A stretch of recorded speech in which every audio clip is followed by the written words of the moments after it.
ainda nesse mesmo espírito, lá em 2 Coríntios, né? Eu comecei com 2 Coríntios 4, 2 Coríntios 5, 21 diz: aquele que não conheceu o pecado, ele o fez pecado por nós, para que nele fôssemos feitos justiça de Deus.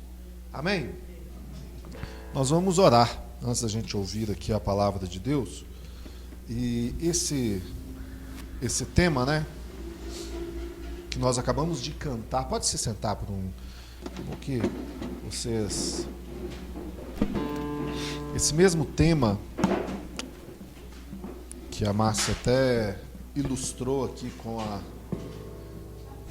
a situação de você dar ali um flanelinha, né? Nossa, pior dependendo da situação, né? Você já vai estacionando o carro, o cara já vai assim, não, nem vou descer, velho. Cara, não, mas mesmo assim, vou olhar, vou descer. Mas é uma verdade.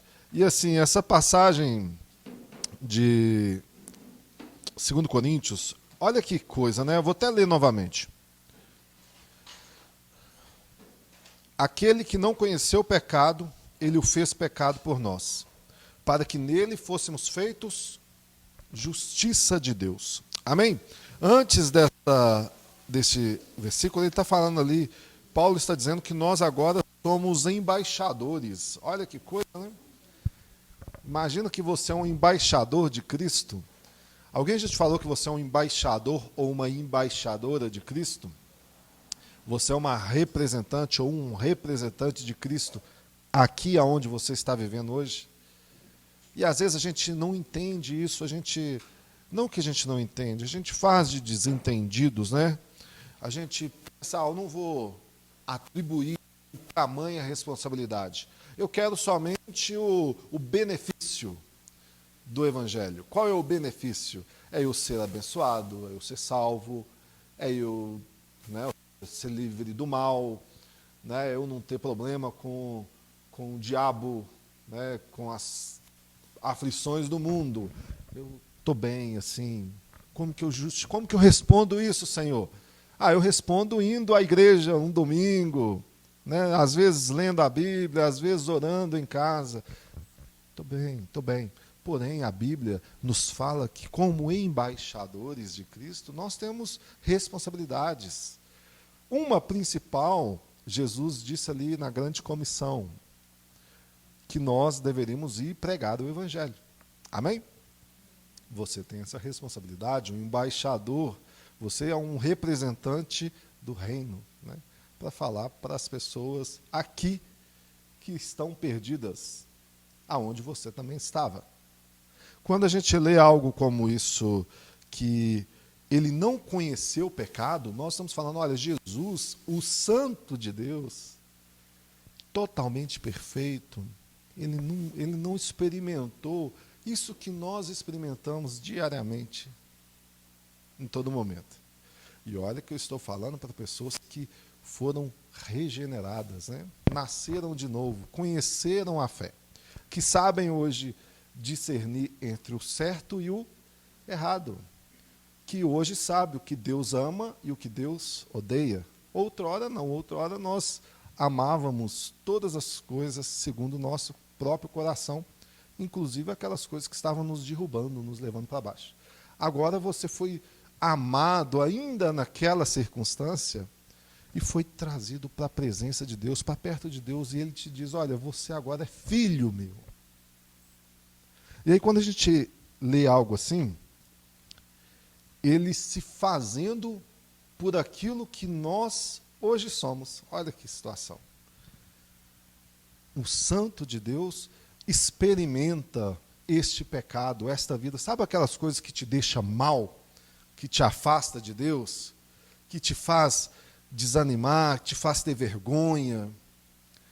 Né? As pessoas, às vezes, você fica pensando assim, misericórdia, se alguém me chamar para orar, hoje eu estou totalmente longe de Deus.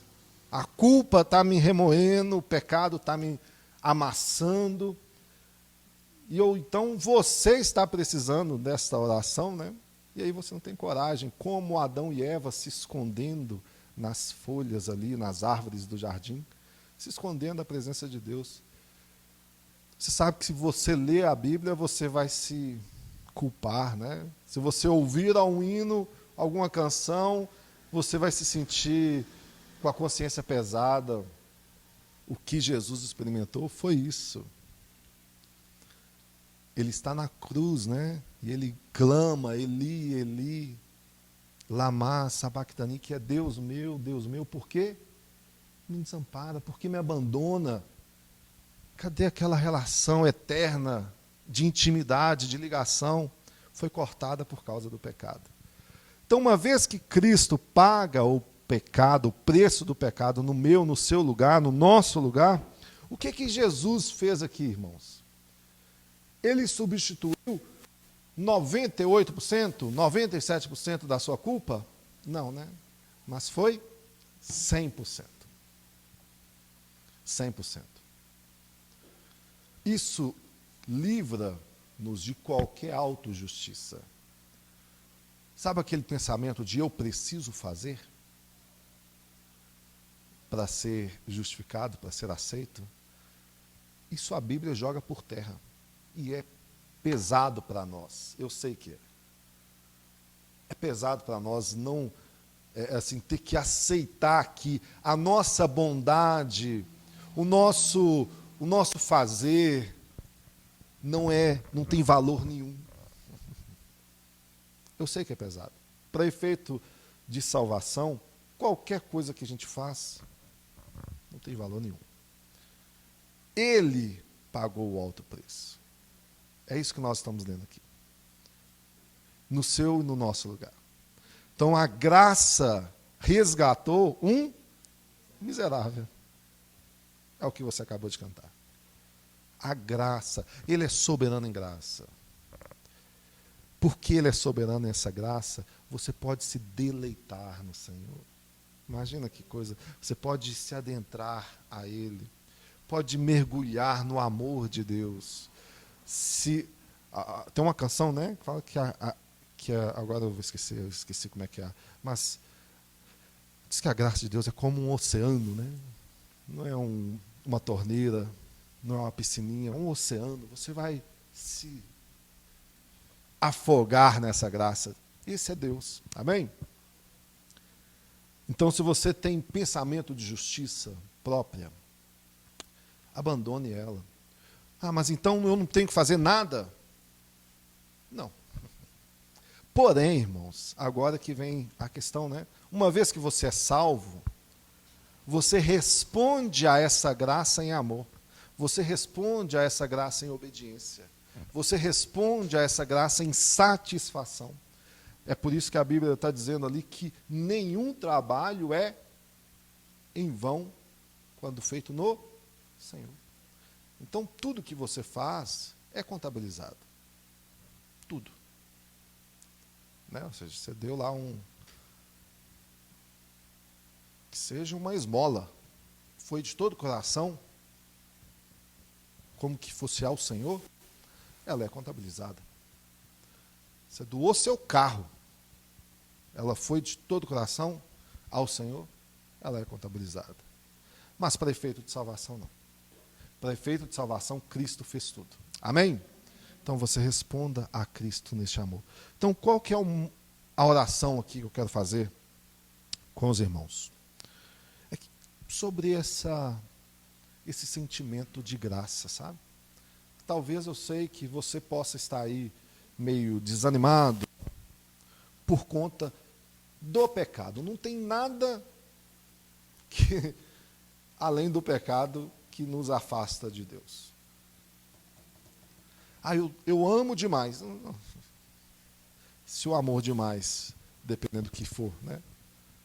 Que não sendo a Deus, aí é pecado. Então, é o pecado que nos afasta de Deus. A Bíblia é clara em dizer sobre isso. Mas, de repente, é a caminhada, de repente, é o relacionamento, de repente, é o trabalho, é a falta ou o excesso de dinheiro, ou, enfim, tem N coisas, né, que a gente poderia ficar listando aqui. E se isso está te afastando dos caminhos do Senhor? Se o pecado em si está te afastando e você está frio, está desanimado, está sem esse prazer, esse é o motivo da oração. Amém? E eu queria que você orasse também comigo nesta manhã sobre isso.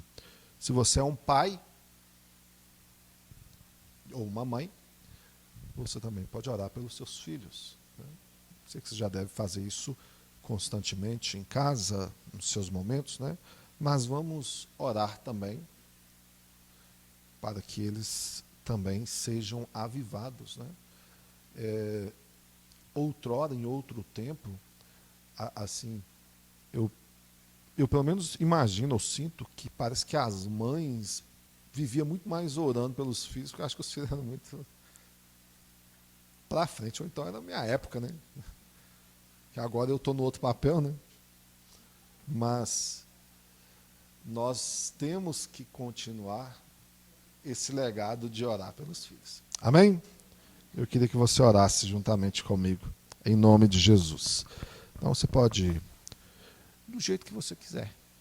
Em pé, sentado, ajoelhado, dando pirueta não vai chamar muita atenção. Mas que o seu coração esteja no Senhor, orando para que Deus restaure que seja aquele primeiro amor, que seja aquele sentimento da conversão, que seja a força para combater o pecado. A Bíblia diz que nós devemos fugir da aparência do mal. Então, como um José no Egito, às vezes é necessário correr. Senhor, em nome de Jesus, nós estamos aqui reunidos como tua igreja, clamando ao Senhor, Pai, clamando com os nossos corações. Ó Deus, que a tua misericórdia venha nos alcançar nesta manhã. A tua palavra nos diz, Senhor, que ela se renova a cada manhã.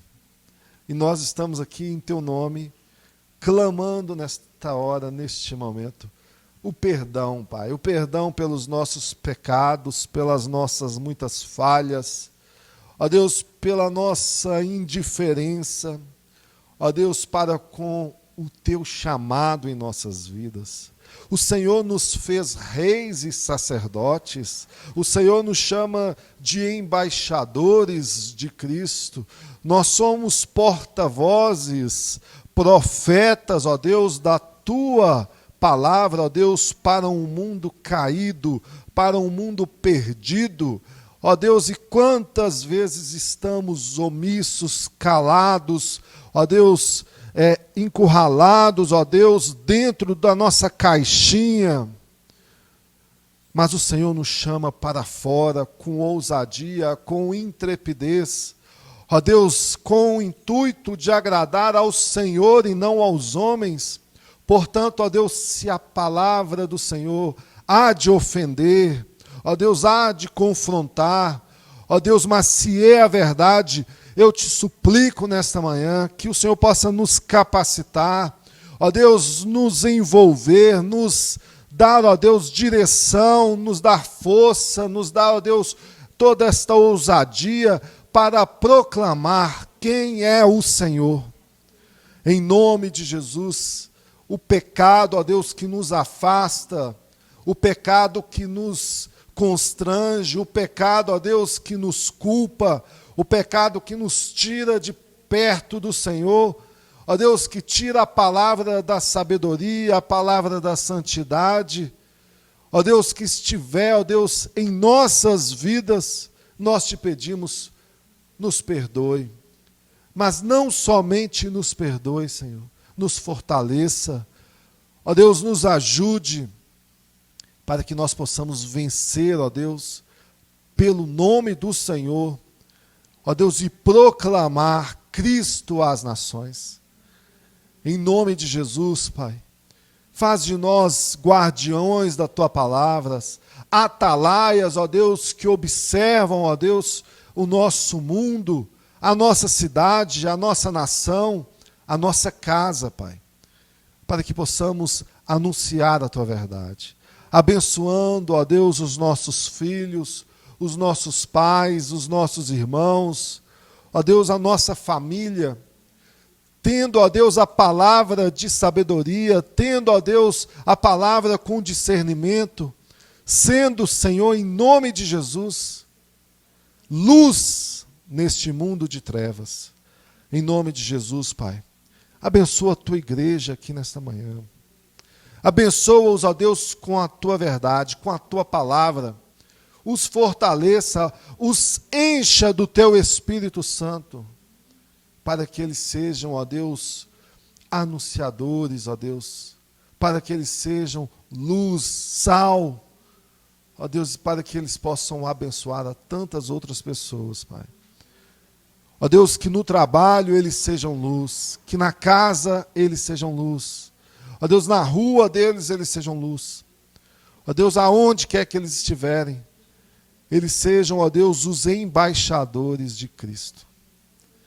Ó Deus, que toda autojustiça caia por terra, mas que eles venham se deleitar, ó Deus, no seu amor, na tua justiça, na tua salvação.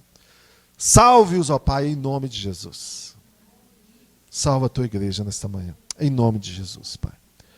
Essa é a nossa oração, Pai, em nome de Jesus. Bom dia, igreja.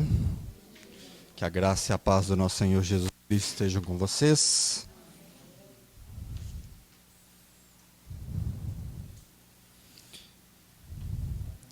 A graça de Deus nos permitiu estarmos aqui nessa manhã, né? Nós não merecíamos. Toda vez que eu escuto essa canção que nós cantamos, né, que a graça resgatou um miserável como eu, né? A pastor Wagner falou que muito bem sobre a graça, mas toda vez que eu escuto essa canção eu reflito sobre a minha vida, sabe? O quão pecador perverso eu sou e que eu não sou digno de estar diante da presença de Deus. Mas isso é o que chama graça, né? Ele escolhe os piores dos pecadores para compor a sua igreja, para compor a sua família. E ele escolhe pecadores para salvar.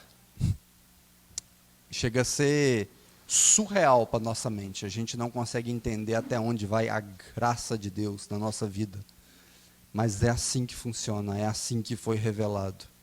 E se estamos aqui hoje, é por causa da graça, somente pela graça. Amém? Nós estamos caminhando aí, né, tô na série de João. Semana passada, Deus nos abençoou de iniciarmos o capítulo 19. E eu queria te convidar a abrir a sua Bíblia em João 19, para nós tentarmos caminhar, se assim Deus permitir, até o final desse capítulo, onde nós vimos, né, semana passada, a condenação e a morte de Jesus, né? O nosso Salvador. Nós vimos a sua humilhação, nós vimos Pilatos o condenando, e nós vimos a sua crucificação. E só para nós avivarmos esse trecho na nossa mente, eu queria que você voltasse aí ao versículo 17 do capítulo 19,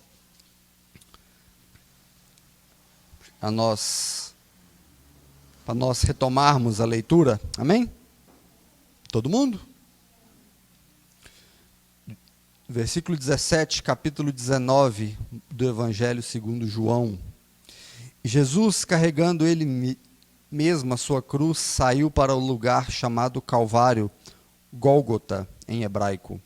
Ali o crucificaram e com ele outros dois, e a cada um de cada lado, e Jesus ao meio. E Pilatos escreveu também um título e colocou-o no alto da cruz. O que estava escrito era: Jesus Nazareno, Rei dos Judeus. Muitos leram esse título porque o lugar em que Jesus havia sido crucificado era perto da cidade. E ele estava escrito em hebraico, latim e grego. E os principais sacerdotes dos judeus disseram a Pilatos: não escreva rei dos judeus, e sim, ele disse: sou o rei dos judeus. E Pilatos respondeu: escrevi o que escrevi. Os soldados, depois, quando crucificaram Jesus, pegaram as roupas deles e dividiram em 4 partes, uma para cada soldado, e pegaram também a sua túnica. A túnica, porém, era sem costura, toda tecida de alto a baixo. Por isso os soldados disseram uns aos outros: não a rasguemos, mas vamos tirar a sorte para ver quem ficará com ela. Isso aconteceu para que se cumprisse as Escrituras, que diz: repartiram as suas roupas entre si, e sobre a minha túnica lançaram sorte. E foi assim o que os soldados fizeram. Amém? Nós fomos até aqui semana passada, né? E a gente percebe, durante todo o contexto da carta, o quanto Jesus foi humilhado, o quanto ele foi torturado. E nós sabemos que isso injustamente pela justiça humana. A injustiça que Jesus sofreu sobre si recaiu como justiça sobre nós. Cristo na cruz nos justificou. Ele tornou justos pecadores miseráveis como eu e você. Que nós acabamos de cantar.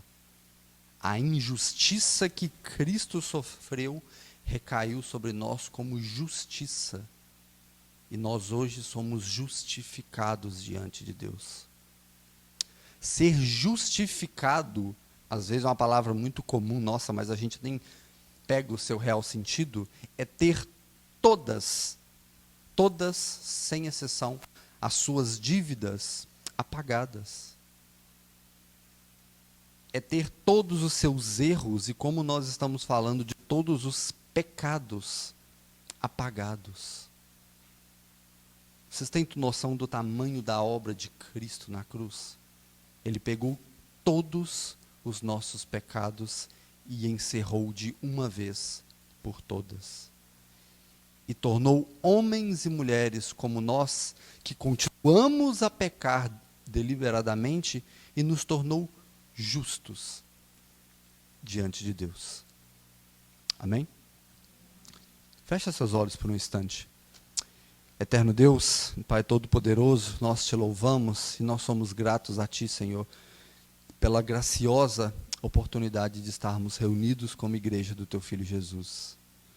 Obrigado, Senhor, por essa manhã, obrigado por cada vida aqui reunida, por cada família, obrigado por essas pessoas que acompanham a nossa transmissão. Nós não sabemos, nós não temos conhecimento, nós não conseguimos entender a Tua palavra sem o Teu Espírito Santo sobre nós. Aviva, Senhor, o Teu Espírito no seio da Tua igreja e dai-nos, Senhor, sabedoria e discernimento a entender a grandeza do Teu Evangelho. Abençoa, Senhor, esse que vos fala, que não sabe orar, que não sabe pregar. Usa-me, Senhor, conforme a Tua vontade, para a edificação da Tua igreja e, acima de tudo, para a glorificação e exaltação do Teu santo nome. É o que nós te pedimos nessa manhã, em nome do Teu Filho Jesus. Amém. Nossa leitura, a partir de hoje, vai começar a partir do versículo 25, né, porque nós terminamos semana passada no 24. Então vamos aí de forma expositiva tentar entender ainda mais sobre essa dor e essa morte do nosso Salvador. Verso 25, seguindo a leitura, a gente tem assim: e junto à cruz estava a mãe de Jesus, a irmã dela, Maria, mulher de Clopas, e Maria Madalena. Vendo Jesus a sua mãe junto dela, o seu discípulo amado, disse: mulher, eis aí o seu filho. E depois disse ao discípulo: eis aí a sua mãe. desta hora em diante, o discípulo a tomou para casa.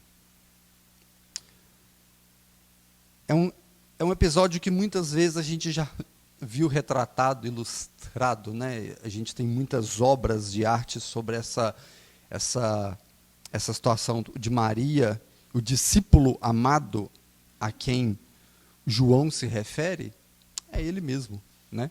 O discípulo João. Então, ou seja, eles estavam junto ali da cruz, eles estavam todos juntos vendo a crucificação de Jesus. E Jesus ali, nos seus, talvez, últimos minutos de vida, olha para Maria, né, a sua mãe, e se refere a ela como mulher.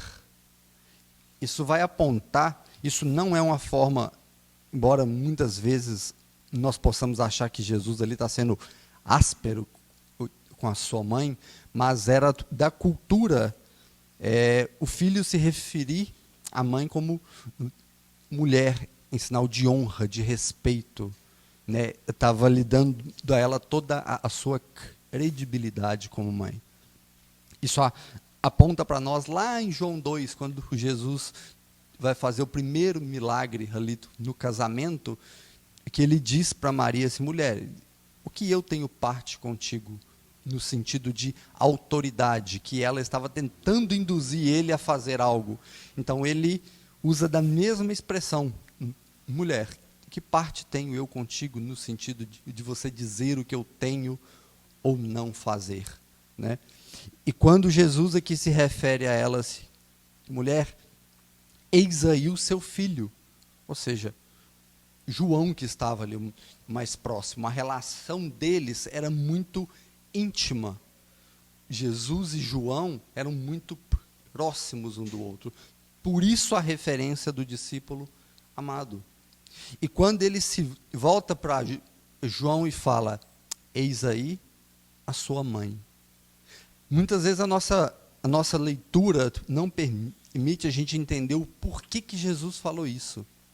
Mas a gente entende aqui que era o sentido de cuidado, né? Eu não sei se vocês já se perguntaram, por exemplo, onde estava José quando Jesus foi crucificado? Já se perguntaram isso? Porque as pessoas com quem ele convivia estavam ali com ele. E onde estava José? Né? Marido de Maria, né? Segundo historiadores, né, a gente não tem isso biblicamente, mas José já tinha morrido. Maria era viúva, ou seja, sem cuidados financeiros, sem cuidados afetivos. E por isso Jesus fala com João: mulher, João, eis aí a sua mãe, cuida dela agora. Eu estou partindo, então tenha esse cuidado com ela. A intenção de Jesus apresentar a João, Maria como mãe, era um sentido de cuidado, fazendo jus o que a gente tem lá em Êxodo 20, honra teu pai e a tua mãe. Era um cuidado de Jesus com Maria em colocá-la sobre os cuidados de João e vice-versa. Curioso isso, né? Muitas vezes a nossa leitura não passa essa ideia. E segundo historiadores também, que nesse momento Maria já estava bem avançada de idade. Ela já tinha em torno de 55 a 60 anos. Então, ou seja, carecia de cuidados realmente. Cuidados físicos, cuidados financeiros, cuidados sentimentais. Porque imagina a situação de Jesus, imagina a situação de Maria, num sentido de ela estava perdendo o filho dela. Ela estava perdendo. Ela precisava de cuidados especiais. Amém? Por que vocês estão rindo? Por conta da idade avançada que eu falei?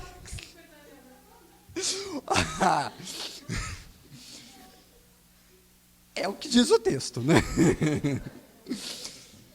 Versículo 28.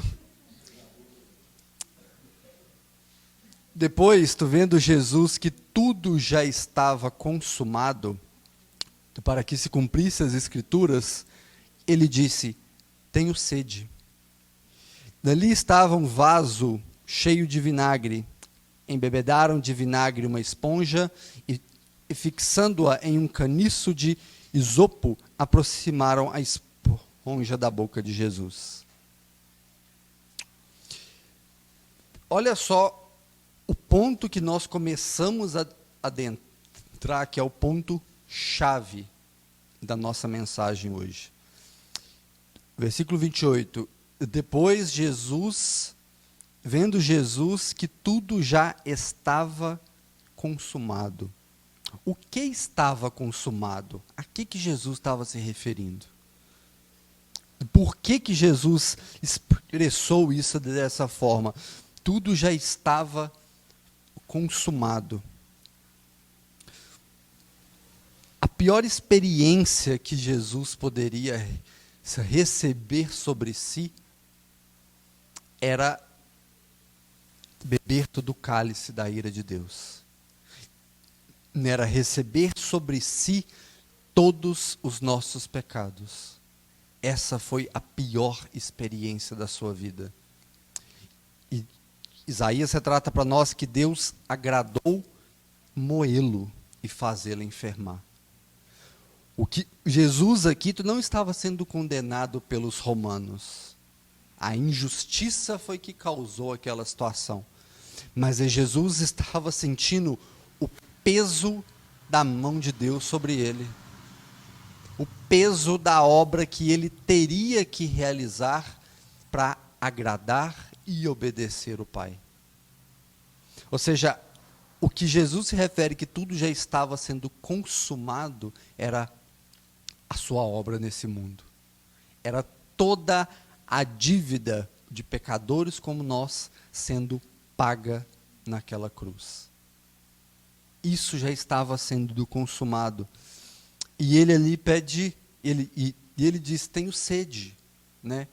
E os soldados ali que estavam em volta lhe dão vinagre para beber. Se coloca um pouco nesse lugar, porque nós temos sede todo dia, uns mais que os outros, uns bebem muita água, outros poucas. Mas quando você está com sede, somente água satisfaz. Você pode tomar um suco, você pode tomar um refrigerante, você pode tomar o que for, mas você tem sede de água. E alguém te oferece vinagre no lugar. Nós não temos noção, igual eu disse semana passada, do tamanho do sofrimento de Jesus naquela cruz. As suas aflições, os seus açoites antes da cruz. Nós não temos noção, mas a gente deveria olhar para as Escrituras e buscarmos viver a nossa fé de acordo com o que Cristo viveu. E sermos dignos de sermos chamados de cristãos. Porque nós carregamos sobre nós o nome do nosso Salvador. A fé que professamos é por causa dele. Então nós deveríamos viver uma vida que glorifique o nome de Jesus a todos os dias. Amém?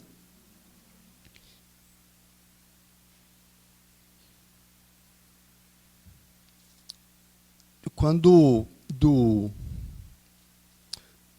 Jesus recebeu sobre si o cálice da ira de Deus, né, que ele diz ali de tenho sede, e eles lhe deram vinagre, a maior bebida que ele recebeu ali, e foi a ira de Deus, o cálice da ira de Deus que ele bebeu ele todo.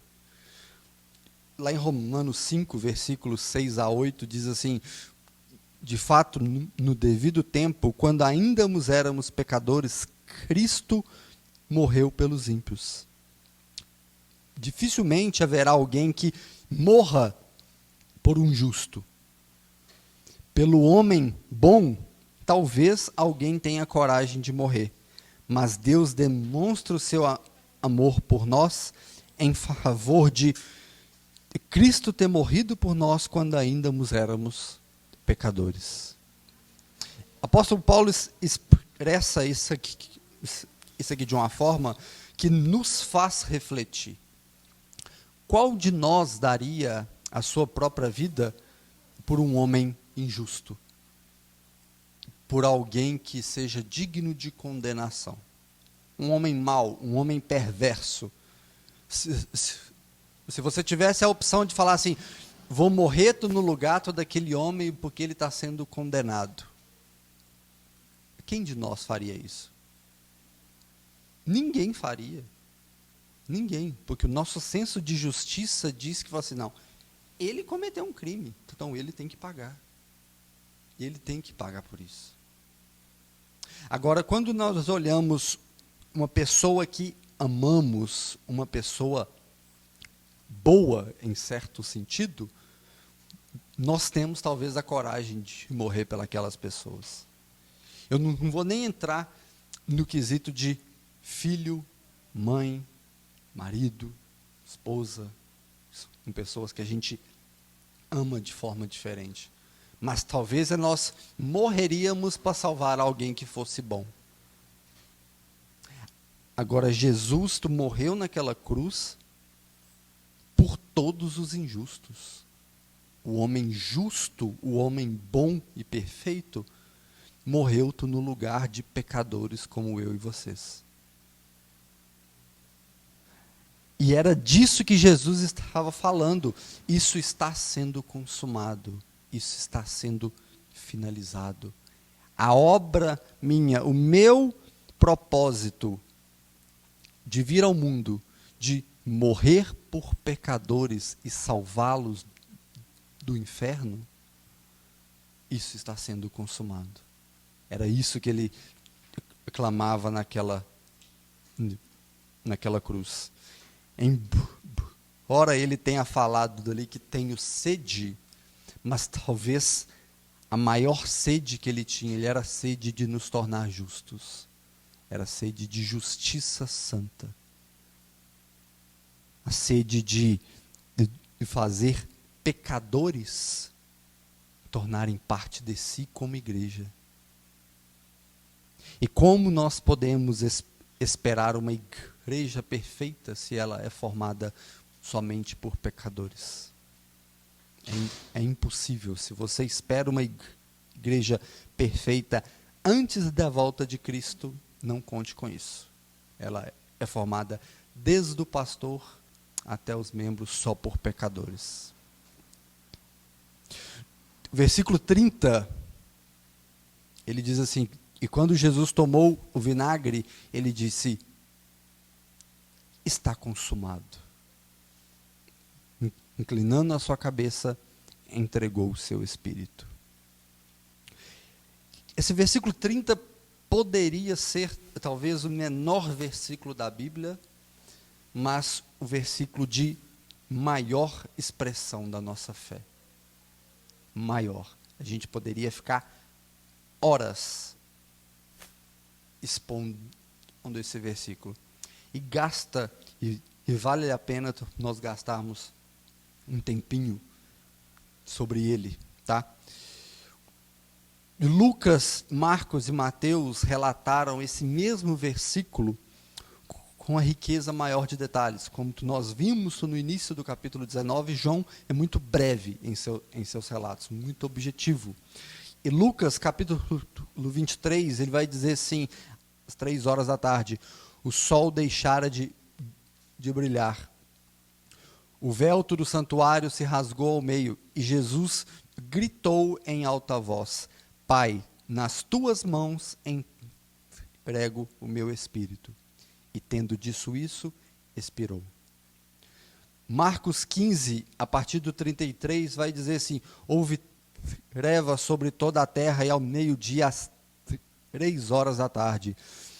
Por volta das 3 horas, Jesus bradou em alta voz, Eloi, Eloi, lama sabachthani, que quer dizer, meu Deus, por que me abandonastes? Quando alguns dos que estavam ali presentes ouviram isso, disseram, ouçam, ele está chamando Elias. Um deles correu e embebedou uma esponja em vinagre e colocou-o na ponta da sua lança e deu para Jesus beber. E disse: deixe-no, vamos ver se Elias vem tirá-lo dali. Mas Jesus, com um alto grito, expirou. O véu do santuário se rasgou em duas partes, do alto a baixo. E quando o centurião que estava em frente a Jesus ouviu seu grito e viu que ele morreu, disse: realmente esse homem era o Filho de Deus. Mateus capítulo 27 vai dizer parecido. Por volta das 3 horas da tarde, Jesus gritou em alta voz: Eloi, Eloi, lama sabachthani. O que significa: meu Deus, por que me abandonaste? Quando alguns dos que estavam ali disseram, ele está chamando Elias. Imediatamente um deles correu e buscou esponja, embebedou no vinagre e colocou a ponta da sua lança e deu para ele beber. Mas os outros disseram: deixem-no, vamos ver se Elias vem salvá-lo. Depois de outro grito em alta voz, Jesus entregou o seu espírito. E naquele momento, o véu do santuário se rasgou em duas partes, do alto para baixo, a terra tremeu e as rochas se partiram. Alguns pontos muito curiosos e importantes que a gente pode observar nos 3 relatos que vemos. Olha só que coisas que talvez a gente passa despercebido e que a gente diminui aquele único e eterno acontecimento. Era meio-dia e o céu ficou totalmente escuro. Eles relatam aqui que o céu ficou em trevas. Não é nada comum meio-dia ficar parecendo noite. É algo comum até para os nossos dias? Não. A terra tremeu e as rochas se partiram, tudo isso do nada e naquele mesmo momento. O véu do santuário se partiu por inteiro, do alto a baixo. Não era um evento comum de acontecer diante dos olhos da população. Não é algo comum e rotineiro de acontecer nos dias daquele povo. Era algo totalmente sobrenatural. Era algo vindo da parte de Deus. Era algo que iria marcar a história totalmente. Era algo que dividia o mundo. Era algo que vai ficar marcado por toda a eternidade. A morte do Filho de Deus trouxe algo que visível aos olhos de todos, visível, e que muita gente ainda não creu. Ou seja, quando nós estamos falando de Jesus está gritando, está consumado, é porque está feito, está pago, está tudo terminado, finalizado. Ele fez totalmente aquilo que ele tinha que fazer. Ele cumpriu a sua obra, que era vir ao mundo, nascer de mulher e morrer por pecadores. E morrer por todos aqueles que Deus tinha separado para ser a sua igreja. Ele morreu por mim e morreu por vocês. Amém? Isso é algo que a gente deveria viver intensamente por causa disso. O Filho de Deus foi morto por mim e por você. A obra de Cristo foi totalmente completa. Essa entrega de Jesus à morte pela sua igreja é o que diz lá no Isaías 53, o servo sofredor. Ele sofreu por nós, ele nos serviu até a morte de cruz. Agora, lá em Hebreus capítulo 9, partir do verso 11, diz assim: quando Cristo veio como sumo sacerdote dos benefícios agora presentes, ele adentrou o maior e mais perfeito tabernáculo. Não foi feito pelo homem, isso é, não pertencente a esta criação. Não por meio de sangue de bodes e novilhos, mas pelo seu próprio sangue. Ele entrou no Santo dos Santos uma vez por todas e obteve a eterna redenção. Ora, se o sangue de bodes e de touros e cinzas de uma novilha espalhada sobre os que estão cerimonialmente impuros os santificava de uma forma a se tornarem exteriormente puros, quanto mais, então, o sangue de Cristo, pelo Espírito Eterno, se ofereceu de forma imaculada a Deus, purificará a nossa consciência de atos que levam à morte, de modo que sirvamos ao Deus vivo. A obra de Cristo purificou uma vez por todas todos os nossos pecados. Vocês têm noção disso? Que uma vez por todas o sangue de Cristo naquela cruz pagou todos os nossos pecados? E por que então que nós podemos achar que podemos cooperar com a nossa salvação em alguma coisa? Por que nós ainda tentamos nos justificar diante de Deus e não por Cristo? Nada que eu faça, que você faça, possa nos tornar justos e aceitáveis diante de Deus. Nada. Nada.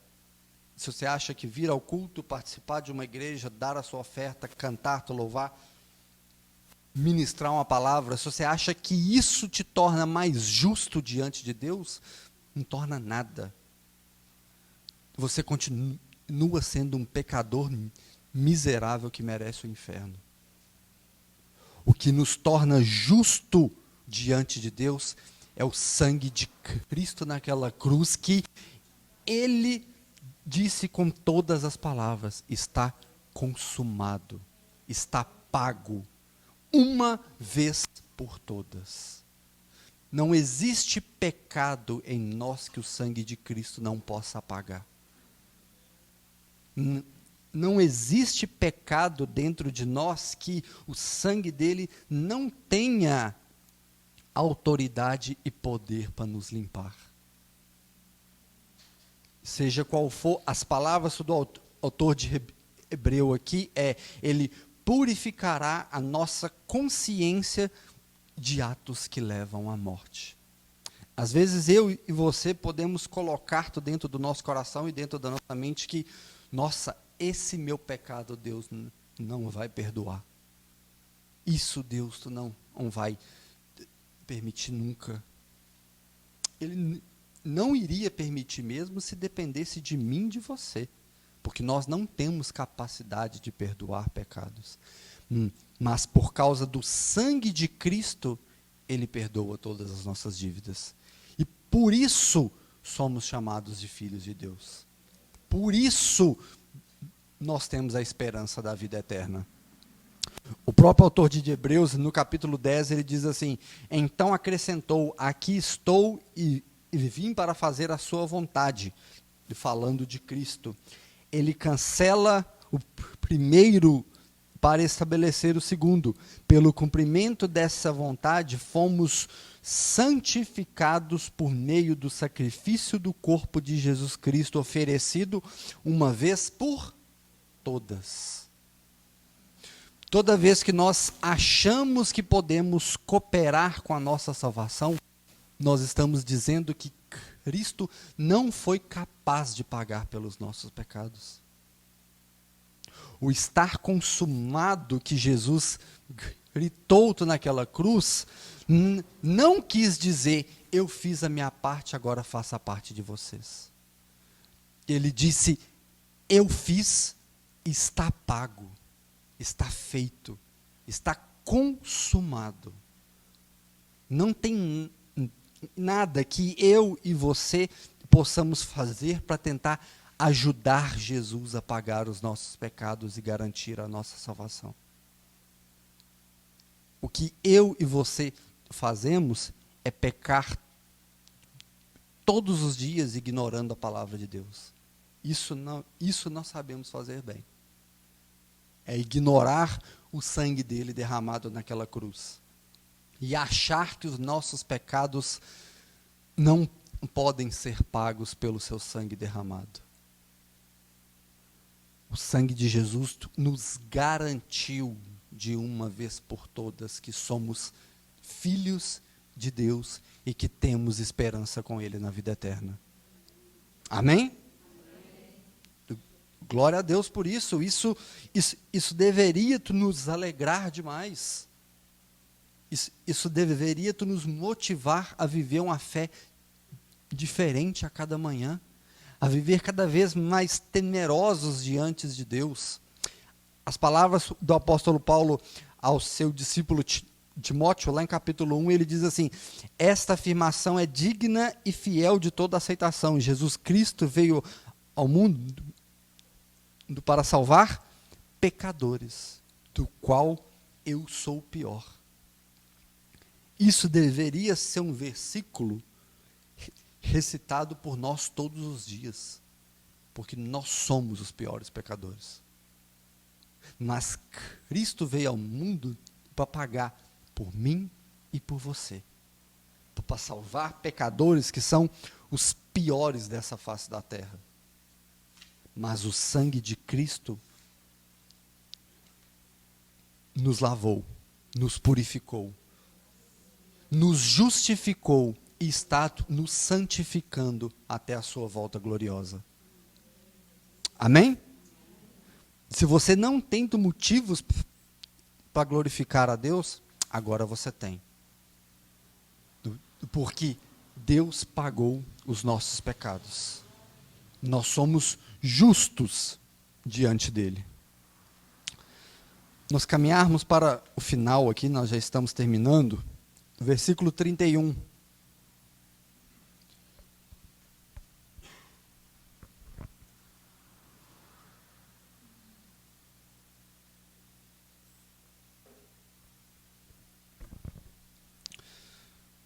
Então, para que os corpos não ficassem na cruz durante o dia do sábado, visto que era o dia de preparação e era grande o dia daquele sábado, os judeus pediram a Pilatos que fossem quebradas as pernas dos crucificados e fossem tirados das cruzes.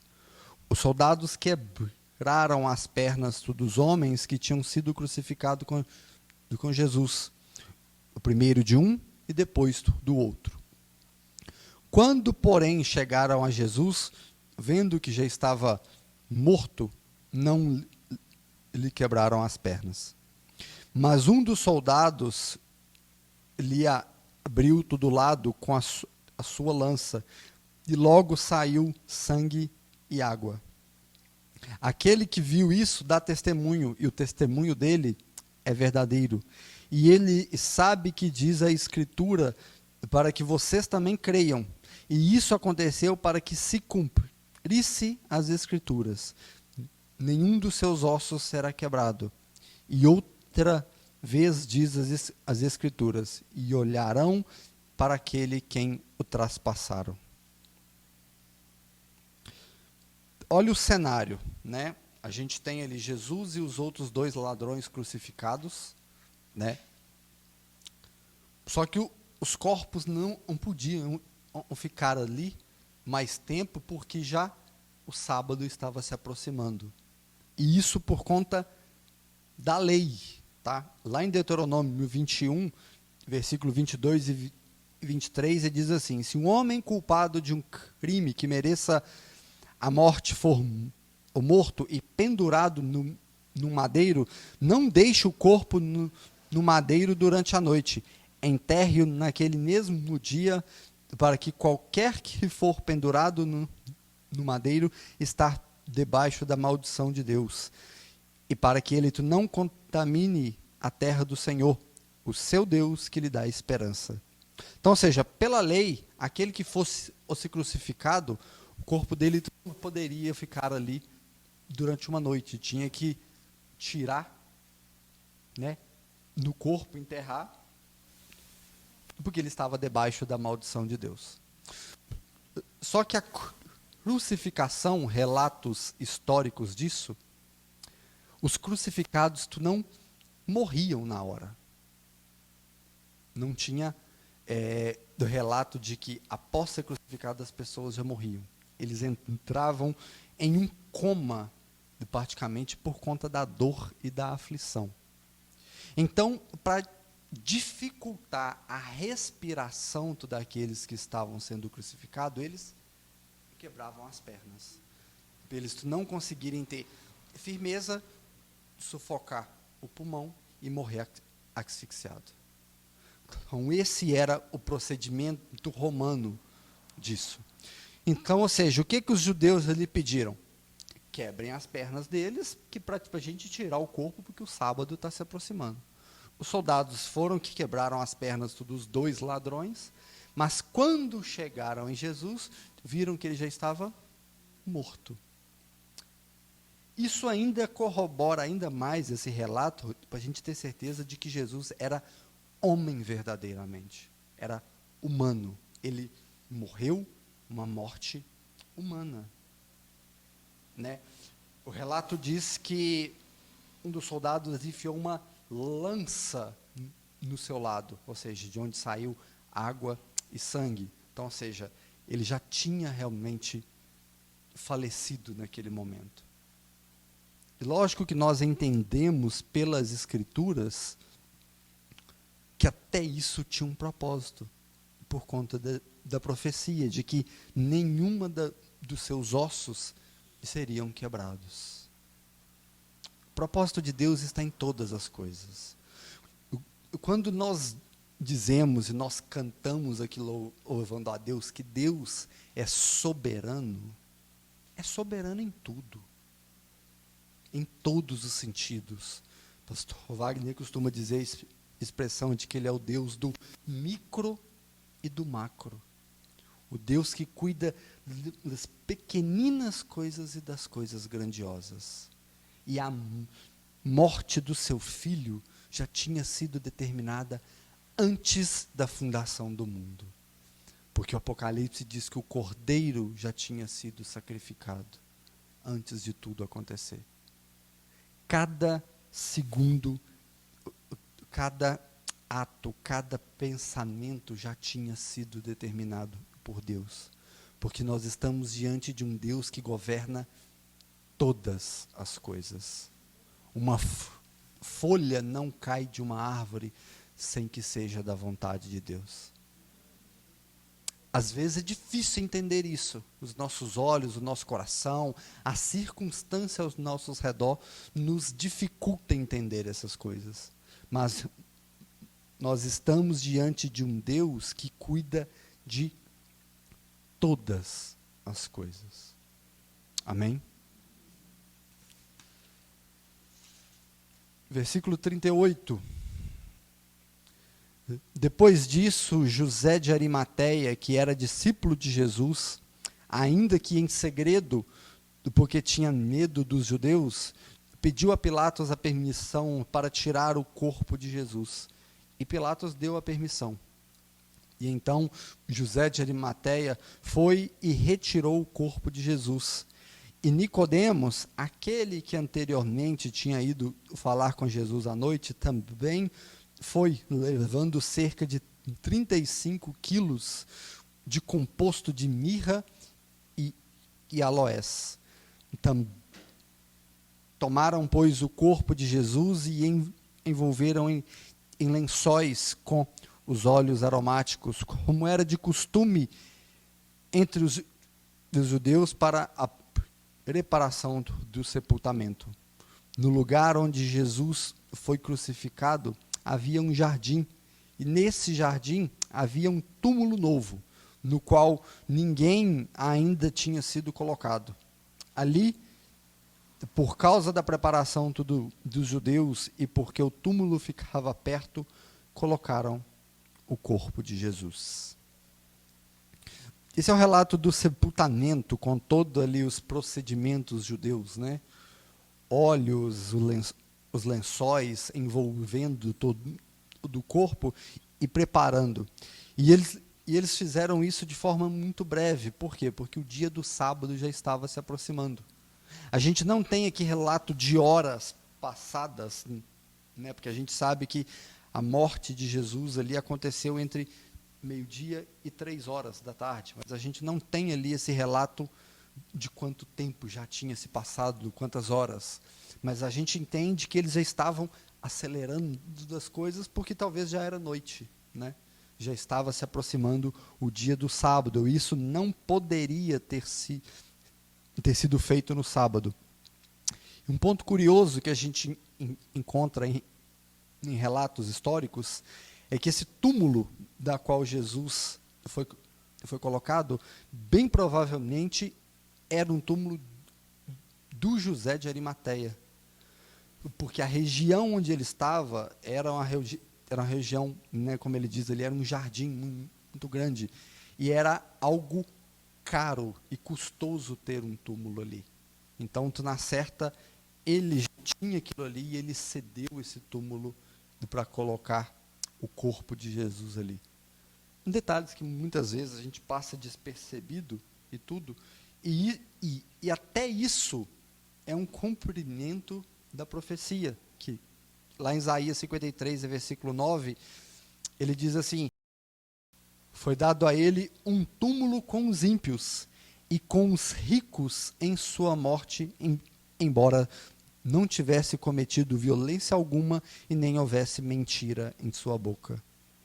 Ou seja, José de Arimateia, um dos seus discípulos em secreto, né, em segredo, igual o texto fala, era um homem rico e que doou esse túmulo para ele. Foi o cumprimento dessa profecia.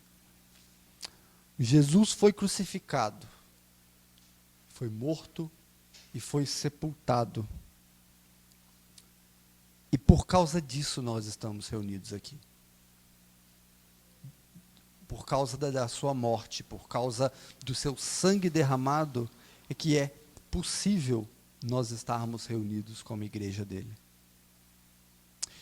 E algo que muitas vezes a gente perde isso, muitas vezes a gente abre mão desse privilégio de estar reunido com a igreja de Cristo, sabe? Muitas vezes a gente prefere ficar na nossa zona de conforto, da qual a Bíblia chama de zona de pecado, e a gente prefere ficar em casa. A gente prefere viver o nosso mundinho, o nosso sossego do domingo, ao invés de estar reunido com a igreja de Cristo. Para isso aqui acontecer, custou a vida de um homem santo, justo e perfeito. Cristo morreu para que eu e você pudéssemos nos reunir, ouvir a sua palavra, orarmos em conjunto e louvá-lo e exaltar pela sua obra. É por causa disso que ele padeceu naquela cruz. Então, que possamos viver a nossa fé de forma digna a glorificar e exaltar o nome dele. Porque não foi de graça que isso aqui aconteceu. Foi pela graça, mas não de graça. Teve um alto preço. O Filho de Deus teve que ser morto por causa dos meus pecados e dos seus pecados. Amém? Fecha seus olhos por um momento. Deus, nós te louvamos e nós somos gratos a Ti, Senhor. Porque o Senhor, Tu nos deu o privilégio de escutarmos a Sua palavra nessa manhã. Obrigado, Senhor, por toda a exortação, por todo o consolo, por toda a rica mensagem que o Teu Evangelho Tu nos traz.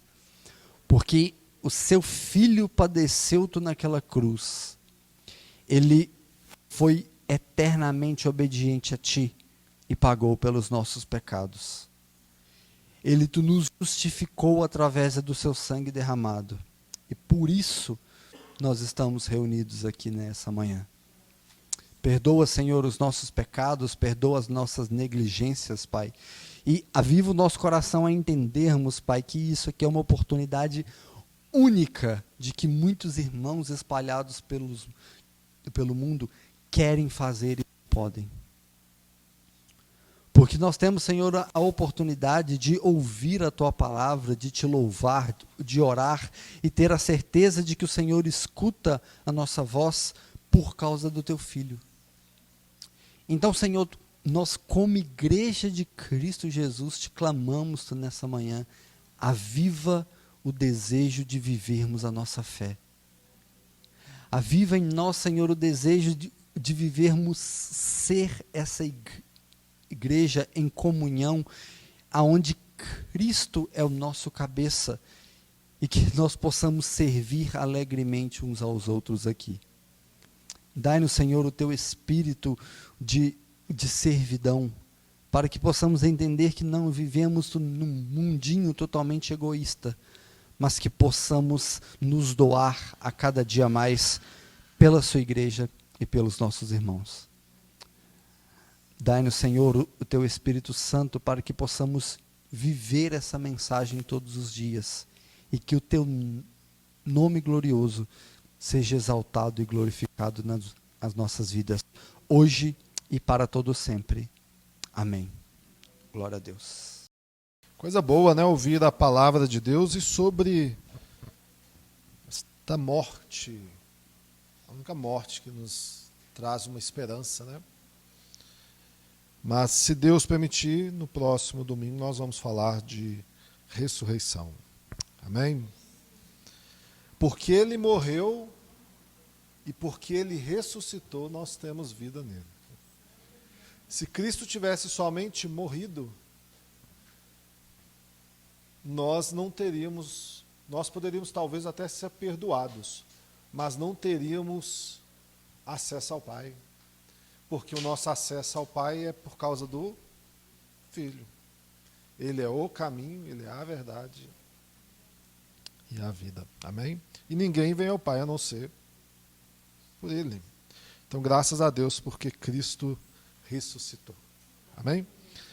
Que você possa viver nessa certeza. Ainda, antes da gente terminar, 2 Coríntios 9, 6 diz assim: isto afirmo, aquele que semeia pouco, pouco também ceifará. O que semeia com fartura, com abundância também ceifará. E cada um contribua segundo tiver proposto no coração, não com tristeza ou por necessidade, porque Deus ama aquele que dá com alegria. Deus pode fazer-vos abundar em toda graça, a fim de que, tendo sempre em tudo ampla suficiência, superabundeis em toda boa obra. Como está escrito, distribuiu, deu aos pobres, a sua justiça permanece para sempre. Ora, aquele que dá semente ao que semeia e pão para alimento, também suprirá e aumentará a vossa sementeira e multiplicará os frutos da vossa justiça, enriquecendo-vos em tudo para toda generosidade, a qual faz que, por nosso intermédio, sejam tributadas graças a Deus.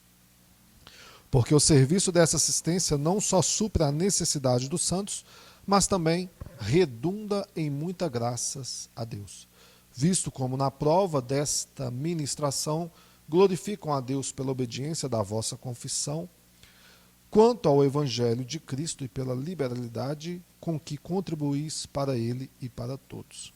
Enquanto oram eles a vosso favor com grande afeto, em virtude de superabundante graça de Deus que há em vós, graças a Deus pelo seu dom inefável. Amém? Eu vou até explicar aqui, mas eu não vou porque o texto já é autoexplicado. Eu estou com dúvida. Nos pergunte lá que a gente manda a resposta privada ou no grupo. Amém? Por conta do tempo. Então nós vamos orar por aqueles irmãos que vão estar hoje contribuindo com alegria ao Senhor nas suas ofertas, dízimo, do jeito que você preferir. E em seguida nós vamos orar para a gente ir para casa. Amém? Pai, muito obrigado pela tua palavra, obrigado, ó Deus, por este momento também de resposta ao Senhor, com a nossa gratidão, com a nossa alegria, ó Deus, com o sustento e com a semente que o Senhor nos dá, Pai. Que nós possamos ter essa convicção sempre, que se temos uma semente, é porque primeiro o Senhor nos deu a vida, segundo que o Senhor nos sustenta, e terceiro que essa semente vem do Senhor. Então, por isso, nós, com graça, queremos semear, ó Deus, no Teu reino, semear em Ti, em alegria, em satisfação. Que o Senhor possa abençoar os Teus filhos e que eles tenham muito mais sementes, ó Deus, para que o Evangelho, por meio da pregação, como nós acabamos de ouvir, seja expandido e vidas alcançadas para a glória do Teu nome. Abençoa, Deus, a vida dos Teus filhos aqui nessa manhã. Em nome de Jesus. Amém. Amém.